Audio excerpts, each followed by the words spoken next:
Hello guys, in this session we will be taking a quick look at structural functionalism and the contributions of M. and Srinivas. So consider it as a revision session. So I'll be discussing things faster and we will not be able to discuss all the concepts, but I will just go through all the concepts so that you will understand what all things you need to cover in this particular area. Okay.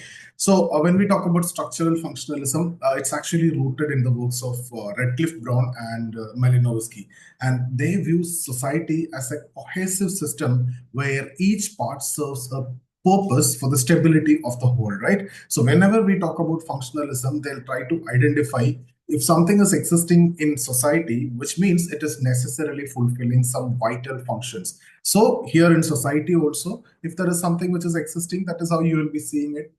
Consider society as a cohesive system, and there are different parts in the system and they serve different purpose for the stability of the system or the stability of the society. So family is seen in that way, caste is seen in that way. So any element which is existing in society will be seen in that way. So they mostly emphasize on functional unity, and they will also talk about the role of various institutions, and then they'll also talk about the gradual change. And when we talk about gradual change is seen as a slow process of cumulative adaptation rather than abrupt or revolutionary, which we discussed in case of Marx. So there won't be such kind of abrupt change or revolutionary change. It will be adaptation because you need to fit into the system, right? So when we talk about functional unity, the institutions, the customs, and the practices that interact harmoniously to maintain the societal equilibrium. So that's what we mean by functional unity. And there is an interconnection between each of the elements and they interact harmoniously in a functional way and maintain the equilibrium. So equilibrium and everything we discussed in case of Parson also in detail. So again, role of institutions, if you see the social structures like family, caste, religion, and economy, they perform specific functions to ensure continuity and cohesion. So now, if you look at the key questions of structural functionalists, what they ask is, how did institutions or customs originate? How do these parts fit into the larger societal structure or social structure? And what is the relationship between the part and the whole society? So these are the questions that the functionalist will always try to ask and will try to answer, right? So how these institutions or customs originate? That's the main question. And what is the difference? What is the relation between that particular part and society as a whole, right? And how these parts fit into the larger social structure? What the function which it fulfills? So these are the general questions that the functionalist always ask for any particular phenomenon.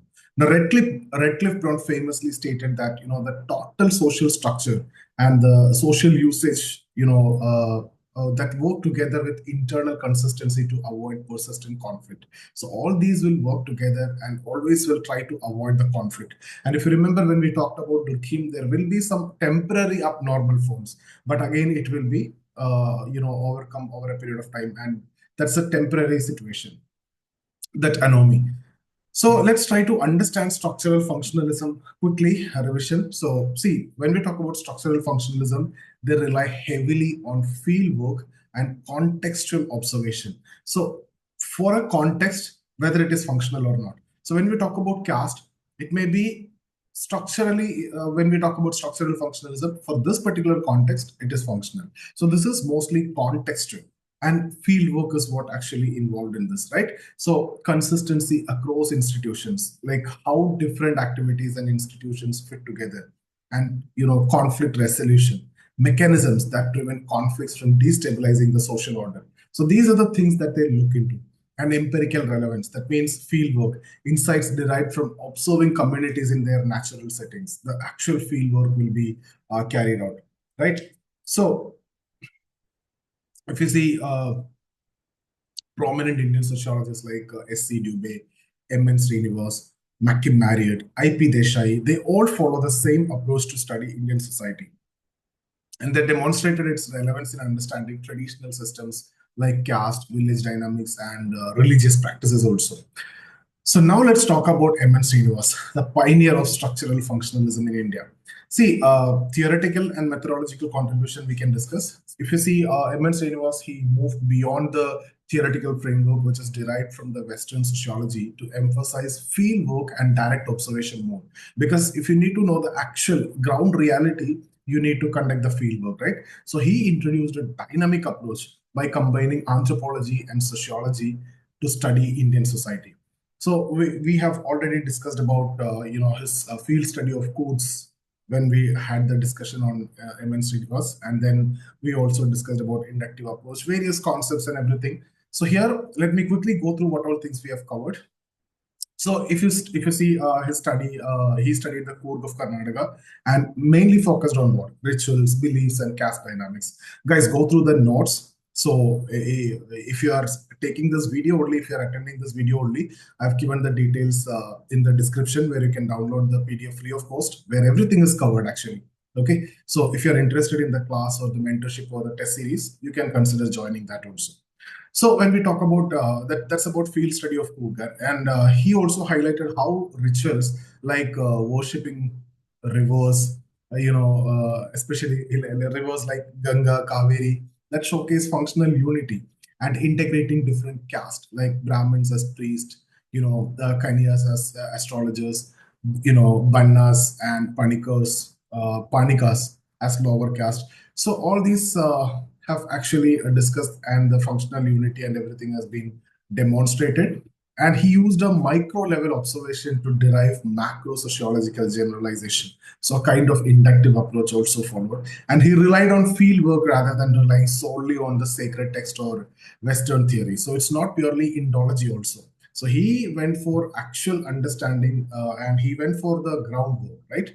So now if you look at the key concepts, that's again, all these can be asked a separate question like Sanskritization, Westernization, secularization, dominant caste. All these are potential 10 marker. So you need to prepare accordingly. So when we talk about Sanskritization, it refers to the process by which lower caste, they try to emulate the customs, rituals, and practices of higher caste, particularly Brahmins, to elevate their social status. Okay, and again, it depends on the region. In a particular region, the dominant caste in that region, if not Brahmins, if some other caste, they'll try to emulate them and they'll try to Sanskritize to that particular caste, right? So if not in that generation, next generation will become that particular caste. So they'll get that mobility. So MN Srinivas, in fact, questioned the openness and closeness of caste system also. So caste system is considered theoretically closed, but through Sanskritization, there is avenues for the mobility in caste also. For example, you adopt vegetarianism, you wear the secret threads and performing rituals associated with Brahminical practices. So again, it represents that cultural mobility rather than structural mobility. And if you see the case study, Srinivas observed some Coorgs adopted practices associated with Brahmins to improve their caste hierarchy. What is the criticism? Like mainly I have given to you. I can give one here. Gale Omwet argue that Sanskritization reinforces caste hierarchy by legitimizing the dominance of upper caste. So nowadays the trend is reverse, desanskritization and everything. TN Madan, a lot of examples, a lot of discussions I have done. So look at that. Even in YouTube also I have done a lot of videos.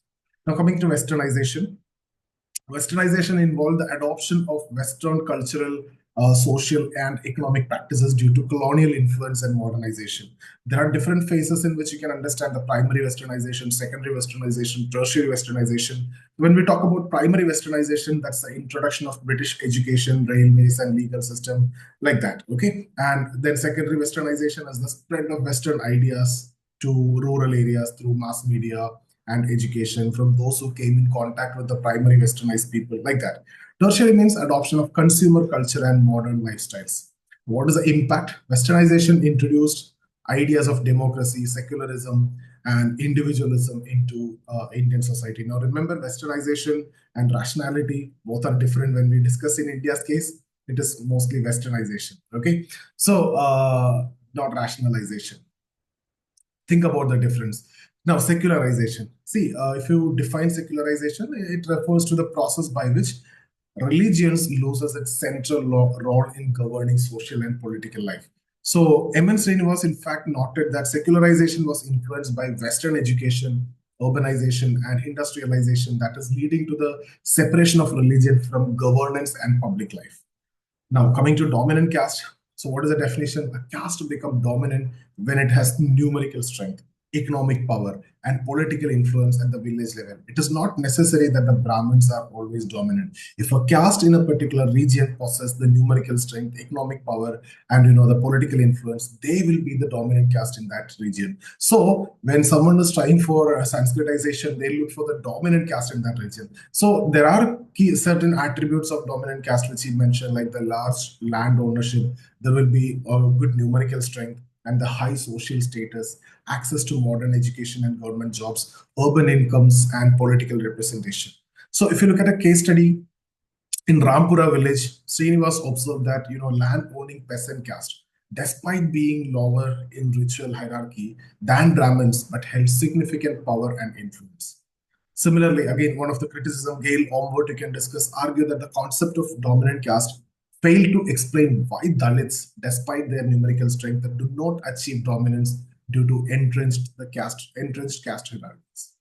Okay, now again, the next topic you can ask us about religion and society.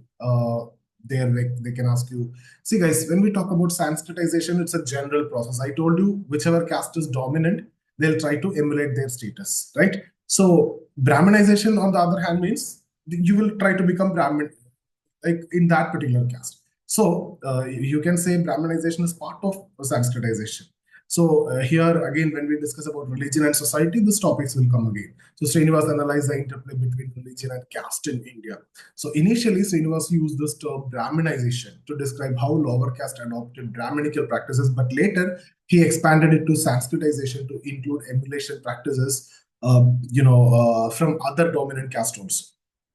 So it's not only the lower caste trying to emulate the Brahmins; they try to emulate the Kshatriyas also in some areas where they are dominant. So it's about dominant caste, the emulation of, that they're trying to imitate the lifestyles of the dominant caste. So that's why Sanskritization is a general term which covers the dominant caste, but Brahminization is specific, which he started with. So the book, if you see, it has a social change in modern India, 1966, that explores the structural and hierarchical nature of Indian society and its linkage to religion. Now, coming to village studies, again, another important area where you can expect a question. So these are independent questions which you can expect 10 mark. In village studies, you can get 20 mark also. Specific studies, they can ask a study of Rampura village like that. Okay. So Srinivas viewed the village as microcosm of Indian society and retaining the traditional structures like the caste and kinship. So if you see Rampura village study, go for that in detail. Check out the PDF, which is given in the description. So his work in Rampura, in fact, highlighted the interplay of caste, land ownership, and the political power. And he introduced the concept of dominant caste, observing that the land-owning peasants wielded significant influence despite the lower ritual status. Now, coming to significance of villages. See, again, Srinivas emphasized that villages are very crucial for understanding Indian traditions, which include the caste dynamics, ritual practices, and all. So again, you need to discuss about all these areas that we have already covered. So coming to views on caste, his understanding on caste. See guys, when they're asking a question about caste, the features of caste, you will be talking about features given by G.S. Gurrier. There are 6 features. So similarly, M.N. Srinivas also you will write. He have discussed about segmentary, occupational, ritualistic, hierarchical. Segmentary, there is no need to discuss this because this is a revision session, so all of you know this. That means divided into subcaste, each caste acting as an endogamous unit. Occupational means subcaste or often followed traditional occupations. So Brahmin, Kshatriya, Vaishya, Shudra, the traditional occupations are followed, right? And it is hereditary also. And then ritualistic, observation of purity pollution norms, which we discussed in depth when we discussed about Louis Dumont. And hierarchical, rigid structure that determined by ritual status. Right, so it is hierarchical and the structure is rigid, and there is a hierarchical in nature, the arrangement and everything, and the ritual status is also assigned to that. So he argued that the caste, despite its rigid framework, adapt to changing socio-economic context. That's why he gave you the concept of Sanskritization, dominant caste, etc.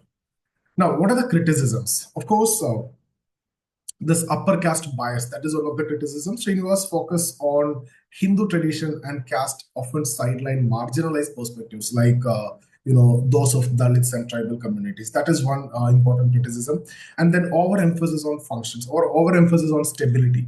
Again, there are criticisms that his structural functional approach neglected the conflicts and rapid social changes. Right. Again, the you can use elitist perspective also. The concepts like Sanskritization and dominant caste are criticized for reinforcing the hierarchical structure and that dominant structure. Then neglect of class and gender.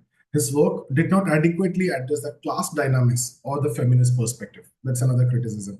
Again, limited applicability. The concept of dominant caste does not easily apply to non-Hindu or urban context. Right. So these are the basic criticisms which you can write. Apart from that, I think I've given around 15 to 20 criticisms in the PDF which is given to you. So please check out that. Now, standard criticism, again, the status quo bias. These are standard criticisms of structural functionalism, right? So whenever you write the critical analysis, you'll be writing CCR formula, C contribution, then criticism in that general and specific, and then relevance. And what is general criticisms? So far, we discussed about specific to M. N. Srinivas.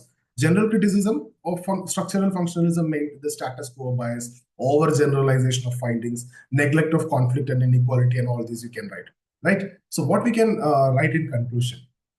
See, M. N. Srinivas' contribution to Indian sociology, particularly his concepts of Sanskritization, dominant caste, Westernization, they remain foundational for understanding Indian society, and his use of structural functional analysis that provided valuable insights into the dynamics of caste, religion, and village. So, if you see, even then, his work must be, complemented with alternative perspectives like conflict theory, postmodern approaches to capture the complexities of contemporary Indian society. So, by addressing its criticism, structural functionalism can continue to provide a robust framework for sociological inquiry. Okay, so this is how I want to conclude this session. So guys, that's about this session. It's a quick revision of M. N. Srinivas, and I hope I have done justice to what the time spent, and I've covered almost all the areas which you are supposed to study, but you need to go in depth of it. So in case if you're looking for the course of sociology or mentorship program, one-to-one or test series, the details are given in the description. Consider checking out that also. So if you like the video, share it with your friends as well. So thank you so much. See you in the next video.